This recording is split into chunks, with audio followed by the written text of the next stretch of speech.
ሰላም ጤና ይስጥልን። በዓለም ዙሪያ የምትገኙ የጣና ቴሌቪዥን ቤተሰቦች እንደምን ዋላችሁ?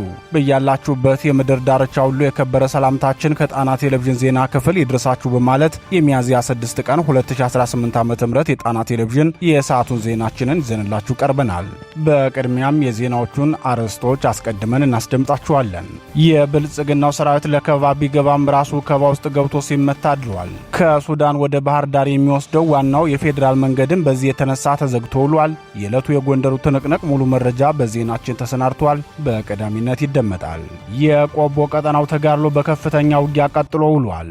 ወልዲያንና አለማጣን እንዳይገናኙ መንገድ አዘግቶ የዋለው የቆቦው ትንቅንቅ የዜናችን ልዩ መረጃ ነው። ተሰሙታላችሁ። የባዲን ነገር ከቀን ወደ ቀን እየባሰበትና እየከፋበት ነው። ክልሉን ለከፋ ማህበራዊ ኢኮኖሚያዊ ቀውስ የዳረገው የባዲን አስተዳደር ዛሬ ደግሞ 2 ሚሊዮን ሊትር ነዳጅ ለኦሮሚያ ክልል በስጦታ አበርክቶለታል ተብሏል። የነዳጅ ስጦታውን በዝርዝር እናስደምጣችኋለን። በአማራ ሕዝብ ላይ የሚፈጸመው የጦር ወንጀል ቀጥሏል። የባዲን ሚሊሻ መዋቅር በጎጃም በፈጸሙት ወንጀል አባትና ልጅን በግፍ ገድለዋል። ይህን የጦር ወንጀል ጣና ቴሌቪዥን ለሕዝብ ጆሮ አብቅቶታል። ተሰሙታላችሁ። የዳጋሎና አልቡራን ጉዳይ እልባት አጥቶ እንደቀጠለ ነው። አልቡራን ዳርፉር ልገባ ነው ብለው ሲነሱ፣ ዳጋሎ በበኩላቸው የሰማዕታት አደራ አለብን፣ ወደ ካርቱም እንገባለን ብለዋል። በዚህ ጉዳይም ኢትዮጵያ፣ ግብጽ እና ኤርትራ የሸሚዛቸውን እጅጌ ሰብስበው ሊገቡበት መሆኑን ሪፖርት ወጥቷል። በልዩነት የሰናዳውን ይህንን መረጃ ሰዓቱ ሲደርስ እናቀርብላችኋለን። እነዚህንና ሌሎች ለሰዓቱ የተመረጡ መረጃዎችን አሰባስበን ያሰናዳነው ዜናችን ከዚህ ሰዓት ጀምሮ ወደ እናንተ መቅረብ ይጀምራል። በድጋሚ እስከ መጨረሻው አብራችሁን ቆዩ በማለት በቀጥታ ወደ ዝርዝር ዘገባው እናልፋለን።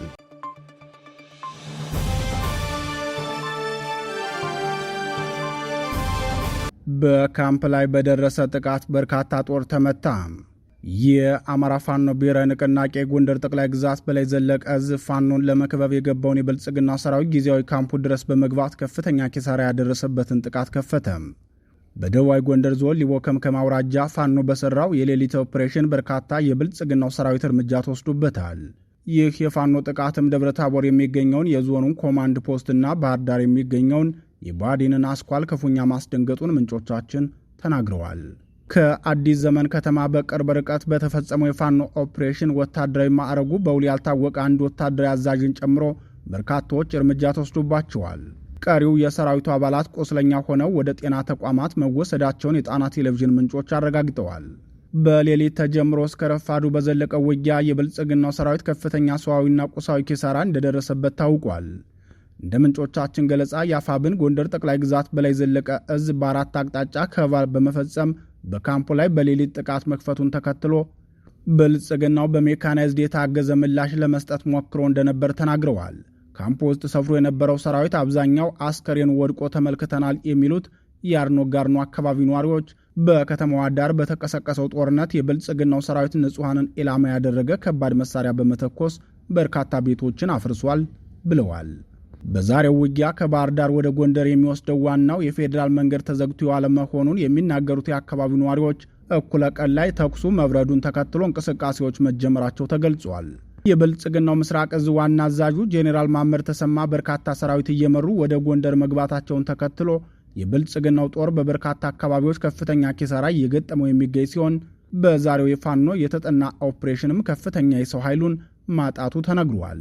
በአውደ ውጊያው በርካታ የቡድንና የነፍስ ወከፍ መሳሪያዎችን ፋኖ በእጁ ያስገባ ሲሆን በ10 ሺዎች የሚቆጠሩ ተተኳሾችን ፋኖ ገቢ ማድረጉን አስታውቋል።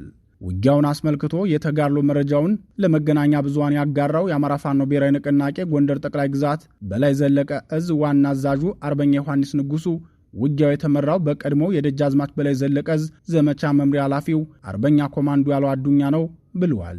ክቡራን የጣና ቴሌቪዥን ቤተሰቦቻችን በአሁኑ የአፋብን ጎንደር ጠቅላይ ግዛት በላይ ዘለቀ እዝ መዋቅራዊ አደረጃጀት አርበኛ ኮማንዶ ያለው አዱኛን ጨምሮ የመዋቅር አደረጃጀቱ ምደባ ባለመካሄዱ ነው አርበኛ ያለው አዱኛን የቀድሞው ደጃዝማች በላይ ዘለቀ እዝ ዘመቻ መምሪያ ኃላፊ ብለን የጠቀስ ነው። የፋኖን ብርቱ ምት ተከትሎ በጊዜያዊ ካምፑ የነበረው የብልጽግናው ሰራዊት ሙሉ ለሙሉ የተበተነ ሲሆን እኩለ ቀን ላይ ከተለያዩ ከተሞች ኃይል ወደ ስፍራው እያቀና መሆኑን የዓይን እማኞች ለጣና ቴሌቪዥን ገልጸዋል። እንደ ምንጮቻችን ገለጻ ጥቃቱን ተከትሎ በባዲን ቤት ከፍተኛ መደናገጥ በመፈጠሩ ከባህር ዳርና ደብረ ታቦር ተጨማሪ ጦር እንዲጠጋ መመሪያ የተሰጠ ሲሆን በቅርብ ርቀት የሚገኘው የብልጽግናው ሰራዊት ወደ ስፍራው እንዲገባ መታዘዙ ተገልጿል። በዚህም ከአዲስ ዘመን ከተማ ዙ 23ን ጨምሮ በርካታ የቡድን መሳሪያ የያዘ የብልጽግናው ሰራዊት ወደ አርኖ ጋርኖ ተጭኖ መግባቱን የገለጹት ምንጮቻችን ከእንፍራንዝና ማክሰኘትም በሜካናይዝድ የታገዘ ሰራዊት ወደ ቦታው መንቀሳቀሱን ገልጸዋል። ከሜካናይዝድ ጦሩ በተጨማሪ የብልጽግናው አየር ኃይልም ድሮኖችን ወደ ቀጠናው ማሰማራቱ የተገለጸ ሲሆን ከጠዋቱ ጀምሮ ድሮን አካባቢውን ሲዞር እንደዋለም ተገልጿል።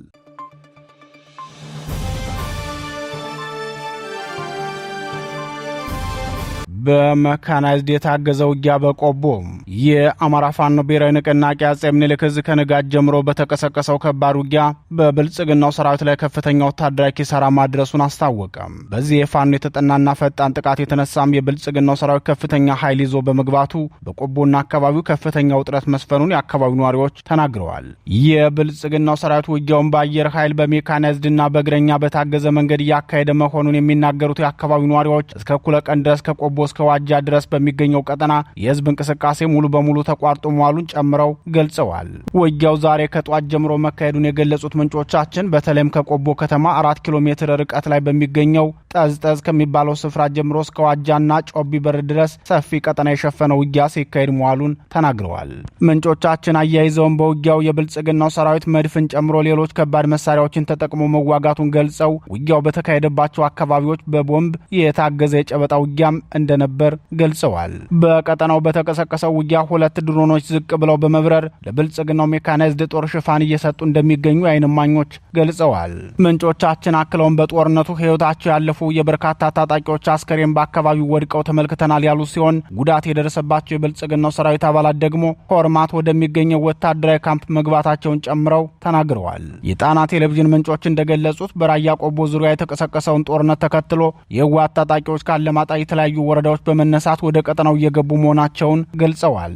የህወሓት ታጣቂዎች በጧቱ አለማጣ ከተማ ላይ ተሰብስበው ልዩ ወታደራዊ ስምሪት መውሰዳቸውን የገለጹት ወታደራዊ ምንጮች ረፋዱ ላይ በኦራልና በሌሎች ተሽከርካሪዎች ተጭነው ወደ ጎለንሻ፣ ራያ ጥሙጋና ዋጃ ቀጠና ዘልቀው መግባታቸው ተረጋግጧል ብለዋል። ይህ ዜና እስከተጠናቀረበት እኩለ ቀን ድረስም ውጊያው በከባድ መሳሪያ ታግዞ ቀጥሎ ነበር። በዚሁ ቆቦ ዙሪያ ጠዝጠዝ አካባቢ በተካሄደው ውጊያም በንጹሃን ላይ ጉዳት መድረሱን የአካባቢው ነዋሪዎች ገልጸዋል። ከቆቦ አለማጣና ከቆቦ ወልዲያ የሚወስዱ መንገዶች ሙሉ በሙሉ የተዘጉ ሲሆን በከተማዋ የሚገኙ ተሽከርካሪዎችን በሚልሻና አድማ ብተና እየተገደዱ ቆስለኛና አስከሬን ለማንሳት ወደ ግንባር መግባታቸውን ነዋሪዎች ተናግረዋል።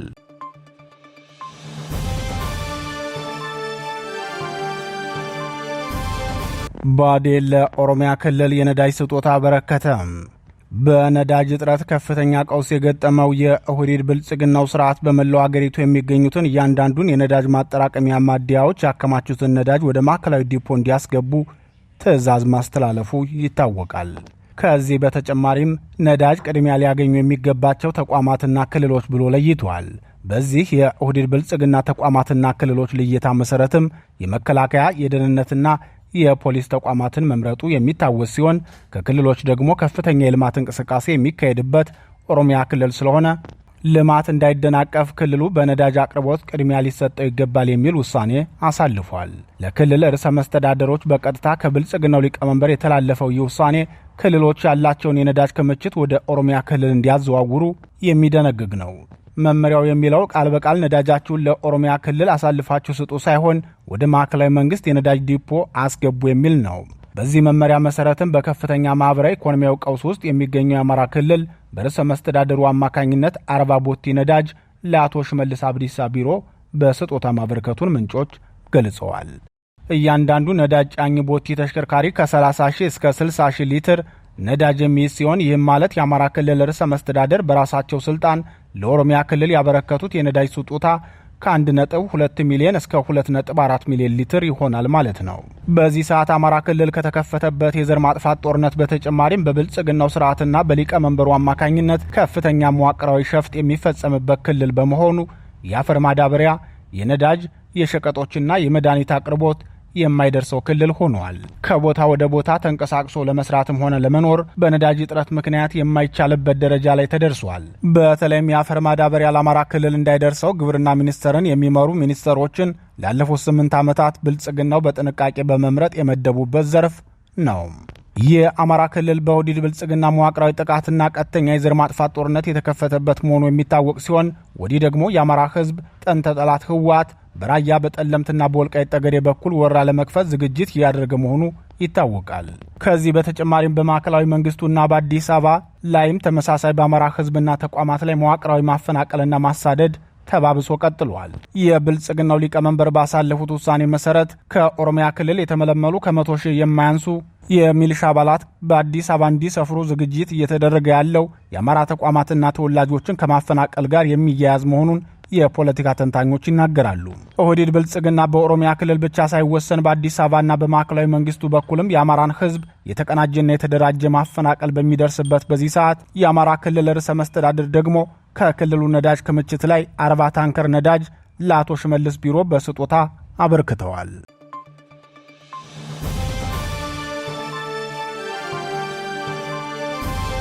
ብአዴን አባትና ልጆችን በግፍ ገደለም። የዘር ማጥፋት ጦርነት በተከፈተበት የአማራ ህዝብ ላይ የእልቂት ጦሩን እያስተባበረ የሚገኘው የክልሉ መንግስት በምስራቅ ጎጃም ዞን የዱሃ ከተማ ላይ 2 ሰዎችን በግፍ መግደሉን የአካባቢው ነዋሪዎች ተናገሩ። አባትና ልጅ የነበሩትን አቶ አባቡ ካሳዬና ሴት ልጃቸውን ወይዘሪት ፈንታነሽ አባቡን የብአዴን ሚሊሻ አባላት በግፍ መግደላቸውን አስመልክቶ መረጃውን ለሚዲያዎች ያጋሩት የአካባቢው ነዋሪዎች ድርጊቱ የተፈጸመው ትናንት ምሽት መሆኑን ገልጸዋል። የአካባቢው ነዋሪዎች መረጃውን ሲሰጡም በዱሃ ከተማ ቁርስ ቤት ስትሰራ የነበረችዋን ወጣት ፈንታነሽ አባቡና አባቷን አቶ አባቡ ካስዬን የክልሉ የጸጥታ ኃይል አባላት በግፍ የገደሏቸው ወጣቷን ካላገባውሽ በማለት ሲያስቸግር የነበረ የሚሊሻ አባል ነው። የሚሊሻ አባሉ ጓደኞቹን ይዞ መጥቶ ሆን ብሎ ችግር ከፈጠረ በኋላ በተነሳው ረብሻ ምክንያት በማድረግ አባትና ልጅን በአንድ ቀን ገድሏቸው ሂዷል ብለዋል። ሟች አቶ አባቡ አይነ ስውርና በከፍተኛ ድህነት ላይ ይኖሩ የነበሩ ጎልማሳ መሆናቸውን የአካባቢው ነዋሪዎች ገልጸው ከዚህ በፊትም የሚሊሻ አባሉ በተደጋጋሚ ወደ ስራ ቦታዋ እየመጣ ጥያቄን ካልተቀበልሽ ከነቤተሰብሽ ነው የምገርልሽ፣ ማንም አይደርስልሽም እያለ በወጣቷ ላይ ዛቻ ያደርስባት ነበር። በመጨረሻም እንደዛተው ሁለቱንም በአንድ ላይ ገድሏቸው ሲሄድ ማንም አልጠየቀውም። ማንም አይደርስልሽ ብሎ እንደዛተው በአደባባይ በጠራራ ፀሐይ 2 ግለሰቦችን ገድሎ ሲሄድ የመከላከያና የፖሊስ ካምፕ በቅርብ ርቀት ቢኖርም ማንም ምንም አላሉም ሲሉ በቁጭት ተናግረዋል። የብልጽግናው ጥምር ጦር አባላት በሁሉም የአማራ ክልል ግዛቶች ተመሳሳይ የጦር ወንጀል በመፈጸም የህዝቡን ስነ ልቦና በመስበርና የአማራዊ እሴትንም በማጥፋት የተራዘመ ግፍ እየፈጸሙ መሆኑን በተደጋጋሚ መዘገባችን ይታወሳል። በክልሉ ለዘር ማጥፋት ጦርነት የገባው የብልጽግናው ሰራዊት በህዝብ ላይ የሚፈጽመውን የጦር ወንጀል አጠናክሮ መቀጠሉንም ከየአካባቢው የሚደርሱን መረጃዎች ያመላክታሉ።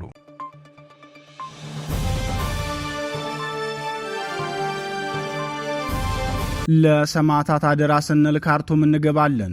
ጄኔራሉ የሱዳን ጦርነት በከፋ መልኩ ተባብሶ ቀጥሏል። የማዕከላዊ መንግስቱን የተቆጣጠረው ጄኔራል አብዱል ፈታህ አልቡራን ወታደራዊ ጁንታ ቡድን በውጭ ደጋፊዎቹ ተበረታቶ ከኮርዱፍ ወደ ዳርፉር ለመንቀሳቀስ እየተዋጋ ነው። የብልጽግናው ሊቀመንበር ጨምሮ ሌሎች አፍሪካ ቀንድ አዋኪዎች የሚደግፉት የጄኔራል ዳጋሎ ፈጥኖ ደራሽ ኃይል በበኩሉ ከኮርዱፍም በመሻገር ወደ ብሉ ናይል ግዛት እየገሰገሰ ነው። ከ6 ሚሊዮን በላይ ህዝብ ለከፋ ማህበራዊ ኢኮኖሚያዊ ቀውስ ለስደትና ለሞት የዳረገው የዘመናችን አስከፊው ጦርነት በሱዳን ከተቀሰቀሰ 3 ዓመታትን ተሻግሯል። ዋና ከተማዋን ካርቱምን ተነጥቆ የነበረው የጄኔራል አልቡራን ኃይል ከ2 ዓመታት በኋላ በፖርት ሱዳን ተቀምጦ ከቆየ በኋላ አሁን ካርቱም ገብቷል። ሆኖም የዳጋሎ ሰራዊት ለሰማዕታት አደራ ስንል ካርቱምን መልሰን እንቆጣጠራለን ሲሉ አማጺው ጄኔራል ሐሚቲ ተናግረዋል። ሁለቱም ጄኔራሎች ለሱዳንና ለአፍሪካ ቀንድ መልካም በማይመኙ ሀገራትና ኃይሎች በተናጠል እየተደገፉ የሚያካሂዱት ጦርነት የምድራችን አስከፊው ሰብአዊ ቀውስ ያደረሰ ጦርነት ተብሏል። በዚህ ጦርነት የጄኔራል አልቡራን ጦር በቅርቡ ኃይሉን እያጠናከረ በመምጣት ኮርዱፍ ላይ ተዋግቶ ወደ ዳርርም ለማስፋት ዝግጅት ማድረጉን ይፋ አድርጓል።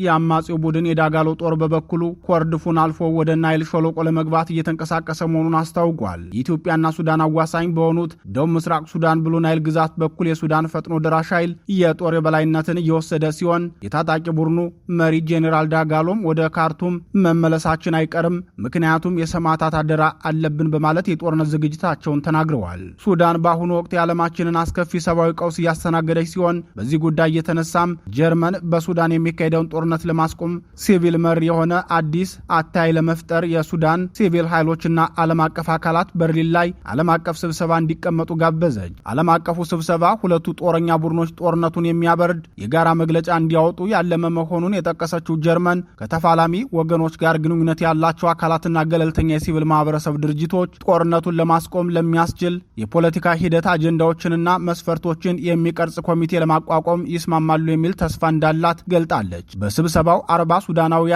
ሲቪል ተወካዮች ይሳተፋሉ ተብሎ እንደሚጠበቅ ተገልጧል። ይህ በእንዲህ እንዳለ የአስመራና የካይሮ ሰዎች በካይሮ ተገኝተው ስለ ሱዳን ጦርነትና በኢትዮጵያ ዙሪያ መክረዋል።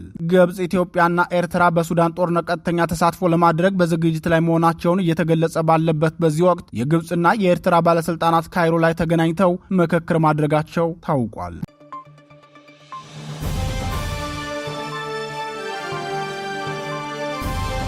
ክቡራትና ክቡራን የጣና ቴሌቪዥን ደጋፊዎች የአማራ ሕዝብን ትግል ማዕከል በማድረግ ውግንናውን ለአማራ ሕዝብ ማዕከላዊ ኮዝ ዘላቂ ጥቅምና የተቆጠሩ ጥያቄዎች ያደረገው ጣና ቴሌቪዥን ትግሉ የገጠመውን የስትራቴጂክ አመራር ክፍተት እንዲሞላ ሕዝባዊ መሰረቱን አስጠብቆ እንዲቀጥል በማድረግና ሚዛናዊ የመረጃ ተደራሽነትን በጥራት በፍጥነትና በታማኝነት እያቀረበ የሚገኘውን የጣና ቴሌቪዥንን ለመደገፍ በርካቶች በምን እንደግፍ የሚል ጥያቄ ስታቀርቡልን መቆየታችሁ ይታወቃል። በመሆኑም በዜል +1 46 9866 54 44 በካሻፕ ጣና ቲቪ 2024 በፔይፓል ጣና ቴሌቪዥን 2024@gmail.com እንዲሁም በዶኔት ቦክሱ በኩል መደገፍ የምትችሉ መሆኑን ለማሳወቅ እንወዳለን።